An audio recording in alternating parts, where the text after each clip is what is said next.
আপনারা দেখতে চেয়েছিলেন 50তম বিসিএস প্রিলিতে আরএসআই পদ্ধতিতে বিসিএস প্রিলি এমসিকিউ সলভ প্রোগ্রাম থেকে কতগুলো প্রশ্ন কমন আসছিল। আমি অলরেডি একটা ভিডিওতে দেখেছি যে আরএসআই পদ্ধতিতে বিসিএস প্রিলি এমসিকিউ সলভ প্রোগ্রাম এই প্রোগ্রাম থেকে বা এই প্রোগ্রামটাকে ইউটিলাইজ করে প্রায় 122টার মতো প্রশ্নের উত্তর করা গেছে। এছাড়াও 47তম বিসিএসে কিন্তু আমি দেখিয়েছিলাম 101টার মতো এবং 46তম বিসিএসে 160টার মতো প্রশ্ন কমন পাওয়া গেছে। তো এই সবকিছু মিলে আমি যেটা ক্লেম করেছিলাম যে বিগত সালের প্রশ্ন ঠিকভাবে অ্যানালাইসিস করে পড়লে বিসিএস এ 50% প্রশ্নের মতো কমন পাওয়া যায়। তো এই কোর্সের উদ্দেশ্য কি? শুধু প্রশ্ন কমন পাওয়া?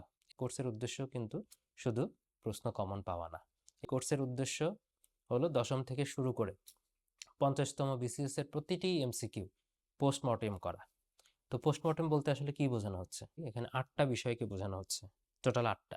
প্রতিটি প্রশ্নকে একটা টপিক হিসেবে ধরে এটাকে সলভ করা, তারপরে প্রতিটি অপশনকে যাচ করে সমৃদ্ধ ব্যাখ্যা প্রদান করা হয় এটাতে।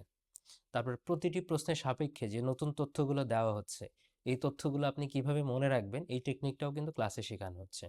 4 নম্বর পয়েন্ট, অপশন এলিমিনেট করে সঠিক উত্তরটা শেখানো হচ্ছে আপনাকে। 5 নম্বর পয়েন্ট হচ্ছে বিসিএস এর রিয়েল প্রশ্নে যে কনফিউশনগুলো কাজ করে, এই প্রশ্নগুলো সলভ করার সময়টাতে সেই কনফিউশনটাকে দূর করানো হয়।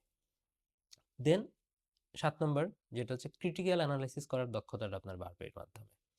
8 নম্বর হচ্ছে প্রাসঙ্গিক নতুন যে প্রশ্নগুলো সেট হয় পরবর্তীতে, সেই প্রশ্নগুলো কমনের সম্ভাবনাটা বেড়ে যায়।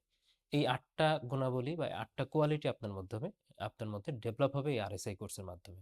অর্থাৎ একজন স্টুডেন্ট বা একজন ক্যান্ডিডেটের জন্য বিসিএস প্রিলি কোয়ালিফাই করার জন্য যেসব গুণাবলী দরকার, তার সব কিছুই কিন্তু ডেভেলপ হয় হচ্ছে এই আরএসআই কোর্সের মাধ্যমে। অর্থাৎ এখনো যারা 2-3টে বিসিএস প্রিলি দিয়েছেন কিন্তু উত্তীর্ণ হতে পারছেন না, তাদের ল্যাকিংসটা দূর করার জন্য সবচেয়ে ভালো কোর্স হলো এই আরএসআই পদ্ধতিতে বিসিএস প্রিলি এমসিকিউ সলভ প্রোগ্রাম।